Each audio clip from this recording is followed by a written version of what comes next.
போனை பார்க்குறாப்புல. இந்த பாருங்க, இது வேற தலையை வலிக்குதுடா.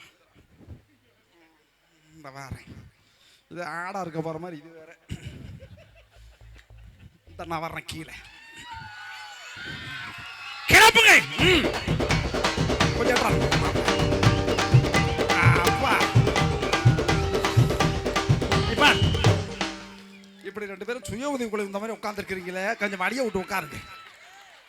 பின்னாடி போய் பார்த்துட்டு வரேன். அப்பா எல்லாம் சௌரியமா இருக்கீங்கல்ல? அந்த பக்கம் நல்லா இருக்கீங்கல்ல? தண்ணி மேல தத்திக்கு டிங் டிங் தத்திக்க ஒண்ண விட மாட்டேன். நான் கட்டி அடைக்காவே நான் ஒண்ண விட மாட்டேன். அடி ஆடகண்டு கோடை நான் நினைச்சு அடி இருறான் தான் வர்றேன். கொஞ்சம் நவரக்கா. ஐயோ அடி என்ன வெத்தவளே, என்ன வெத்த யாடகே. ஐயோ ஏத்தா நல்ல சௌரியமா இருக்கியா? நல்லா இருக்கேன் சார். மருமவளை இப்ப சேஜன் வந்து கீழே கூப்பிடு. தாரணி தாரணி வாமா. வாமா சீக்கிரம் வாமா. கூப்பிடுறாங்க வாங்க. வாசிரா மாப்பிள்ள.